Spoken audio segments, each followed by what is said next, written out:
We got a job to do, and we're going to do it, baby! Cowboy Nation, what's going on, man? We're back again. What's up, ladies and gentlemen? Back for another one. Yes, sir. Let's talk about it, man. Let's talk about it. So since the last time. A lot to talk about. Yeah, it's a lot to talk about. We want to go ahead and get into free agency. Get right down to it. Over the week, we started free agency. Cowboys was active. A lot of positions being filled. The value of the players that we brought in, that's what we want to talk about. See if it makes any sense, these players that we brought in, and will they really be able to help us? As we take a look at the screen here, we see our list of free agents, the whole signings here, everyone that we brought in, including the players that we brought back. We talked about last week about the Osa signing. We talked about CJ Goodwin coming back. Yeah. We talked about us keeping Cavante Turpin, getting him back locked up. Yeah. Who else did we sign and keep, Coach, that I'm forgetting about? I know we had our long snapper. Your boy. Who was that? Coke boy.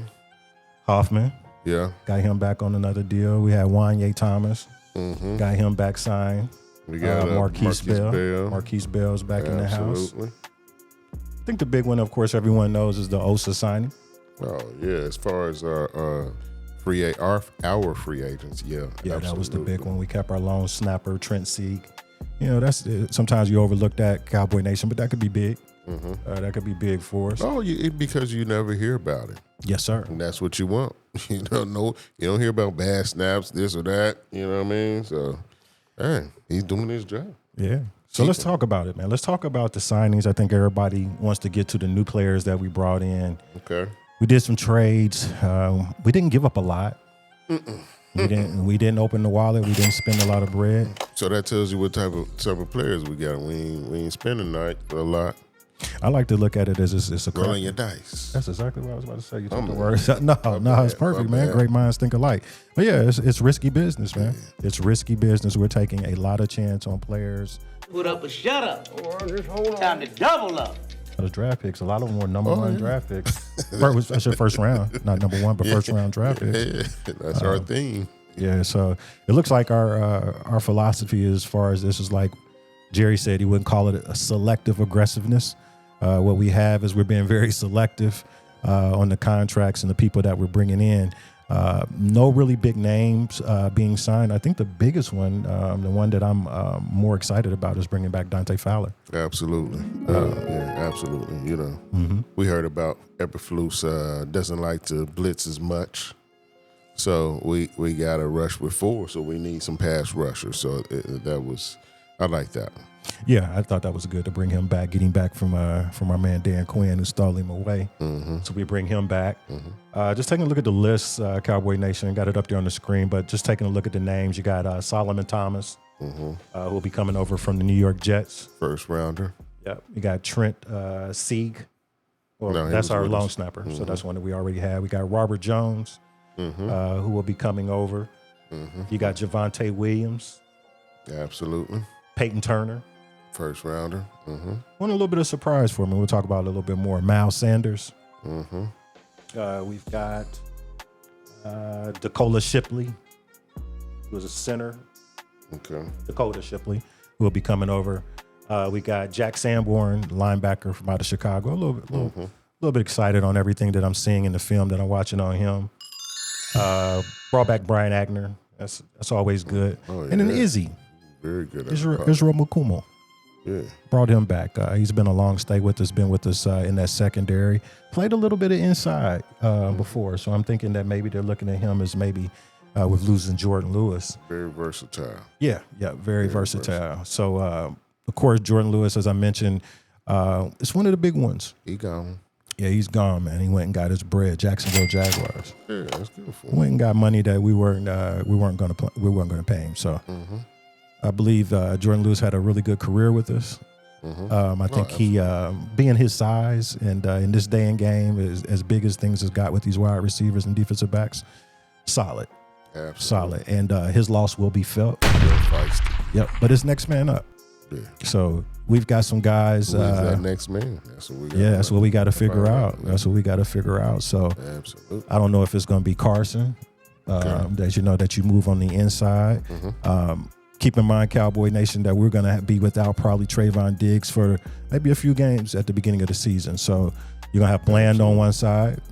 God willing, he stays healthy and doesn't have any setbacks or any injuries. Right. We'll have him on one side. And then on that other side at the corner, I'm not sure who will roll out. So that makes me think that in the draft that we'll definitely be looking for a corner. Now, did I mention the guy that we brought over from the Titans? Kenneth Murray. Yes, sir. Yes, sir. Kenneth Murray Jr. Yes, sir. Who would be a linebacker. Yeah. No, you do not.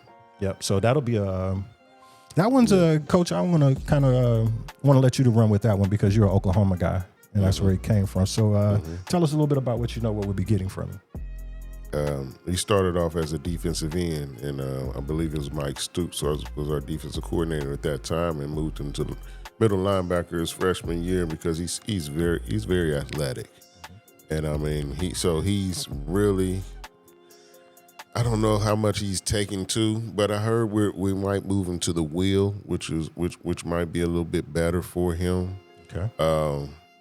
If you look at his PFF numbers, he gets a lot of tackles, but he's not the run stopper.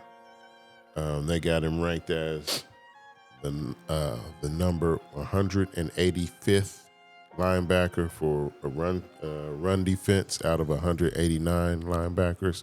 So he's not that efficient at stopping the run per PFF. He's a leader. He's like I said, he's athletic, he's physical, and we just hopefully like we do. We say, well, you're a first round pick. You didn't make it over here. Come over here. Maybe we'll coach you up to get back to that first round form. So that again, like you said, we rolling the dice with him. Hopefully, because this is third team in 3 years. So, yeah. So I was looking at it, and it's great points that you bring up there, Coach, especially with the run defense. The stopping that we need as far as the run that we need to be able to do on our side of the defense. It's kind of catchy, with the numbers because I seen that there were some years he had 100 plus. He gets tackles. Yeah. So he's a guy that does well in space. He flies around from side to side. He's got good speed, good athlete, and I think that's something that we're going to be looking for in that cover 2, that Tampa 2 scheme. That we'll be looking for. So I'm hoping that we can coach him up and that he can play out there and can help us, man, because we're going to need that help with Overshawn going through his rehabilitation and trying to get back out on the football field. Right. The other guy that I wanted to mention that I was waiting to talk about was Kaiir Elam, who will be the defensive back that we signed in a trade with the Buffalo Bills. I like what I've seen on tape from him. Me too. Yeah, he's a guy that makes plays. He has really good feet. Really good feet. Feet is constantly moving. He comes out the break really well. His technique is pretty good too. He likes to, stay low. He's fundamental. Not such a physical corner, but I think he does very well of trailing and then breaking back on the ball. So that is somebody that we can use. And one thing too that we have to consider is that with Eberflus's defense, we're not going to be in man-to-man as much as we have with our previous defensive coordinators. And I think this is going to be something that's going to help out our corners. We have ball-hawking corners. So the more that those guys are going to have their eyes on the quarterback and be able to break and react on the football, I think they'll get their hands on it, especially when you're talking about Diggs and we're talking about my man over at the other side, 26. Right. Yeah, and you say that being in the zone, and he's got good size, 6'1". Yep. So he's got good size as a corner, and I like you said, I'm quietly excited to see what he can bring. Maybe he takes that slot position, maybe he takes that out or fights for the outside. Yep. But I'm quietly anxious, excited to see what Kaiir can bring to our cornerback room, man, because the opportunity is there. If he wants the minutes, the opportunity is there. So. Facts. There's going to be a ton of opportunity for guys, and that should play for good competition out there when we get back to Oxnard. So another guy we talked about on the re-signing that I think is key is we brought back Tyrus Wheat. That'll give us a little bit of size on that defensive line. We talked about Brock Hoffman coming back. Those are key players. Let's talk a little bit about the one that I said was surprising. That's Miles Sanders. Miles Sanders, who we know from being an Eagle Had some really good seasons with the Eagles. Hasn't had the follow-up that I thought he would or that Carolina Panthers were even looking for. So that's another one. Risky business. We're bringing over a guy that we don't know if he's on the downside of that hill or if he just was suffering because of the bad line play over at Carolina. What's your thoughts on Miles Sanders coming over, Coach? Surprised with it? You think he has an opportunity? Yes, I'm surprised because we had just signed Javonte Williams, so I'm trying to figure things out. I guess these are, if we cut them prior to the season, they'll count very, very little against the cap because I'm expecting us to get it back in the draft. Yeah. So, but this could, I like Miles Sanders. He tore his knee up. Was it 22 or 23? Yeah, I think that sounds right, Coach. I think it was 2022. 22? Yeah, okay. I think so. Don't quote me on that, Cowboy Nation, but I think that's accurate. Okay. Yeah. So we'll see, man. We'll see. Like most of these free agents, we're just trying to. Hopefully you can come in and catch that magic again. So maybe one of them will be a splash. Yeah, I really just I'm really frustrated with the trying to catch lightning in a bottle. To me, you're doing a disservice to Shadi coming in when you're giving him guys that really looks like that you're filling out your roster. Now, the way I tried to look at it too is that maybe you're looking at it like, what would I have got with a 5th or 6th pick? Because this is what a lot of these trades and things that they were doing was using like some of those picks that they got, compensation picks. And maybe these guys at where they're at a 5th or 6th pick or round, pick, that maybe they outweigh what you would get with a guy coming in. I don't know if that's facts. I'm just trying to think of what the thinking is going into it. But a lot of it's got to do with finance.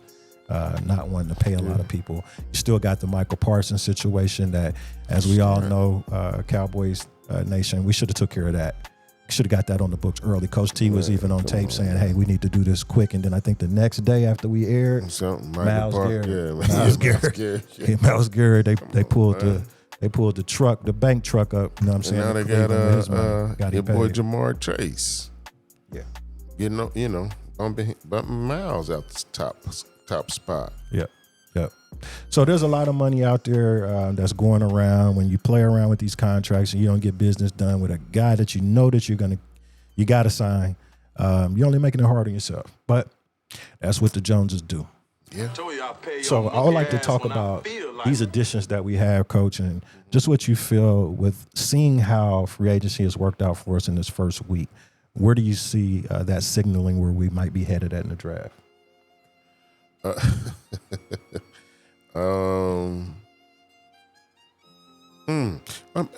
Because we're getting depth pieces. We're getting.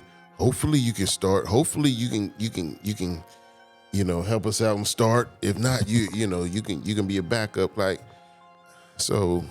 And then one guy I don't even think we talked about too, which was a late signing, maybe the last one, Paris Campbell. Come on, man. Coming over from the Eagles, and we were just sitting here talking like, he played for the Eagles? I don't remember him doing much, man. And, this is a guy that's right here from Columbus, from Ohio State. Had a good career here as a Buckeye, but it just hasn't turned out as a professional the way he would like. Every once in a while, he shows some signs. I remember Indianapolis making some decent catches, but that's where we're at, Cowboy Nation. Right now, we are bargain.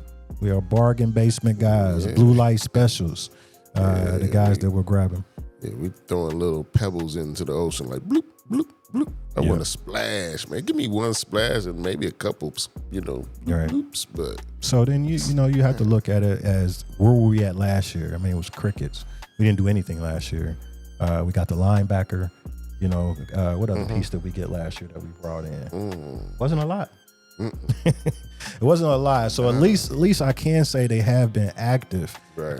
But what they're going to do with the rest of the remaining free agency, I'm not even sure that we'll see a lot more out of them.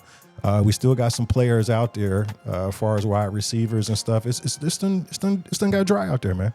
It's done got dry. Most of the top talent is gone. I'm guessing we're probably going receiver first in the draft.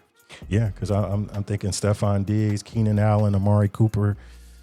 Because you can't make anybody believe like we have our number 2 in the facility right now. Right. Who? Jonathan Mingo, who you traded for and couldn't get no work? Yeah, I told you, man. I think Flonyoy is ahead of him. I really do. Flonyoy, man. I'm with you there, man. I want to see more of him, man. Yeah. I want to see more of him. Yeah. Yeah, so really nothing really super exciting. Like I said, the Dante Fowler thing is the one that, to me, that made the most sense and is more bang for your buck. I think he'll be out there and he'll be a really nice addition to the 3 technique. Yeah. But, I mean, it's par for the course. It's par for the course being a Cowboy fan. We already know who's running the organization. So, we take everything with a grain of salt and just, it is what it is. Yeah. But one thing that, I do feel assured about is that we really do good in the draft. We've been known to do well in the draft. I think we missed a few spots here and there, some of these first rounders that we took. And I think Mozzie really hasn't turned out as well as we would like to him. Your second round pick. I knew you was going to be on that quick because you've been on that guy from day one. You didn't want him.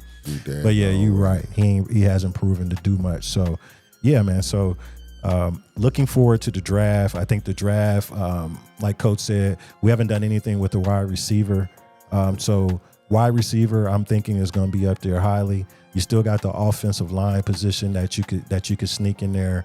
But did we do enough to say we can go into the draft and that our needs have been met and we can just go for the best player? I don't think so. I think we got to be selective. I think our first pick, maybe you can go for the best available. Then right after that, man, you got to double down. You got to start filling up some of these positions that we need. Yeah. And I really think the Jordan Lewis situation pushed us that we've got to get a corner. I think we've got to bring a corner in. I feel like that we need another corner because I'm not sure what Trayvon is going to look like coming off his injury. If it's going to be something that he's going to have to ramp back up because it seems like last year coming off the injury, last year coming into the season, he wasn't all the way there. It seemed like he was getting better every week. So that might be something also that we got to take into consideration, man. So that's the point I'm talking about. We're getting these bodies, these players, but when you go into the draft, you're talking about corner. I mean, we got Robert Jones. We haven't talked about Robert Jones on the offensive line. Yeah, guard for Miami Dolphins. Yeah, but he wasn't any. He was definitely not better than Zach Martin last year. Oh, and Zach Martin wasn't that good last year. There you go. He struggled last year. Yeah, he struggled, whether it was injuries or whatever, just his mind not being there. Right. But yeah, this is like you said, guy. This is a guy who started every game for the Miami Dolphins. Yeah, and we talked about this before. My man got plenty of concussions. He was running for his life. Oh, man. That man was nervous back there. Right.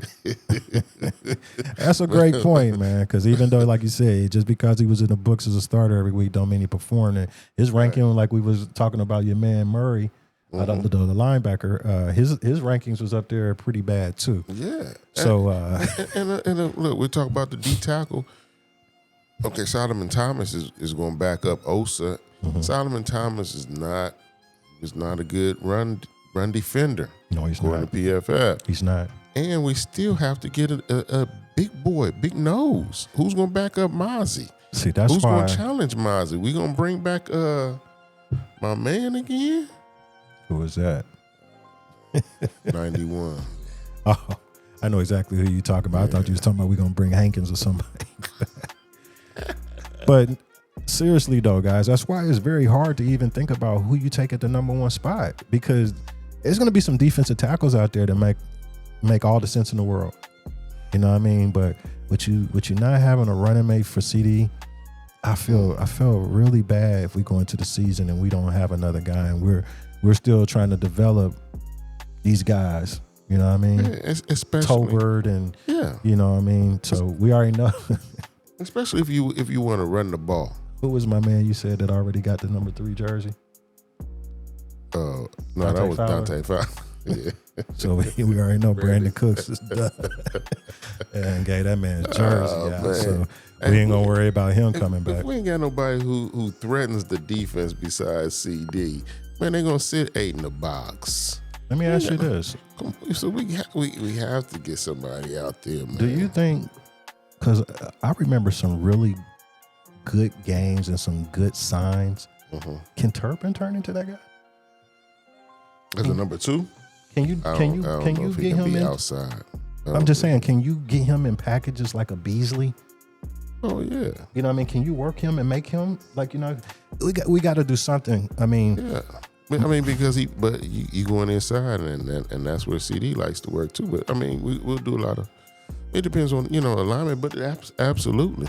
Yeah. I don't think we paid him to be that guy like that. No, I think we gave him to be the Army Swiss knife, the guy, the special team guy that can go to the house at any time. So, I'm very happy with them bringing him back. I'm just trying to think of solutions of what we can do if we don't. Let's say we go ahead and take a Graham. Let's say he fell to us, or the other defensive tackle from Michigan, or we take your guy from Nolan. Right. We take one of those guys, like, what does that mean for the wide receiver room? But maybe there's a guy later on down the line, maybe a 3rd round, don't have a 4th round pick. Gosh, somebody that we could pick up. That's why I've just been saying we got to trade back. That's my thinking. I don't even care who's there. Yeah, trade back, man. We got holes to fill, and unless you get there and you get around to the 9th pick, and McMillan ain't gone. McMillan's gonna be there. He's gonna be there. You think the boy from Arizona is gonna be there, the big receiver? You gotta take him. I think you might have to take him, Coach. I think so, because that to me fits. You said you want to keep CD on the inside. This gives you a big guy, stretch guy, gives you a jump ball player. To me, that makes sense if he's there. And then you come back, you could maybe get the running back, not Henderson, but the other running back for Ohio State. Right. Maybe in the second, get those 2 guys off the book, and then you just start going for what you need. That's the only thing I'm thinking. But I don't think you can let McMillan pass, man, if he's there and there's an opportunity to get him at the 12th pick. Because I don't think Genty's going to be there. I know a lot of people, Michael Irvin, a lot of people are saying that Genty's that guy. He even had some comparisons to, I was watching Michael Irvin, he was talking about bringing back. He said you give him the 22 number. Who? He said you give Genty the 22 number. You got 88. Mike was trying to sell it, man. Mike was trying to sell it. He was trying to sell it. But Cowboy Nation, I would like to hear from you guys, man. Let's get involved. Let's have some type of dialogue. Tell us what you guys is thinking out there, man. I know you guys got good minds. You watch the game. You know about football. Tell us what you think, man. Who do you think? What should be our strategy? Because right now, what we've done in free agency doesn't leave me with a great understanding or knowledge of what we are going to do with our 1st round pick, let alone our 2nd or 3rd round pick. The good thing is that we got those extra additional picks in the 5th. Yep. So we got a few extra picks. 4th picks. round pick if we trade them those 5th round picks. Maybe we can get one back. Yep. But Cowboy Nation, we got to do something, man. Got to do something. Like I said, hit us up, man, in the comments. Let us know what you think. Check for a little later this week. We're going to come out this week. We're going to do a little separate segment with our players as far as draft prospects. So we'll give you a little bit of look there of some other guys that we're taking a look at that may be possible candidates. Yes, sir. But that's it for this week, man. We just wanted to get into this free agency since it's been a busy week. Wanted to just get out there and discuss this free agency. Keep your head up, Cowboy Nation. There's better things to come for us. I'm Will McClay. I put my trust in that brother. And I know he's getting that draft board ready and warmed up. We're gonna be all right, man. We have some holes to fill, man. I really, I think next year we're going to be all right. I think so too, man. I like Shotty. I like the coaching staff. So a lot of positive things there. Yeah. Coach, do your thing, man. Take us out. Yeah, man. As always, man, one love. Please be safe out there, man. Look out for one another. Look out for one another. Cowboy Nation, till we see you again. We out. Peace.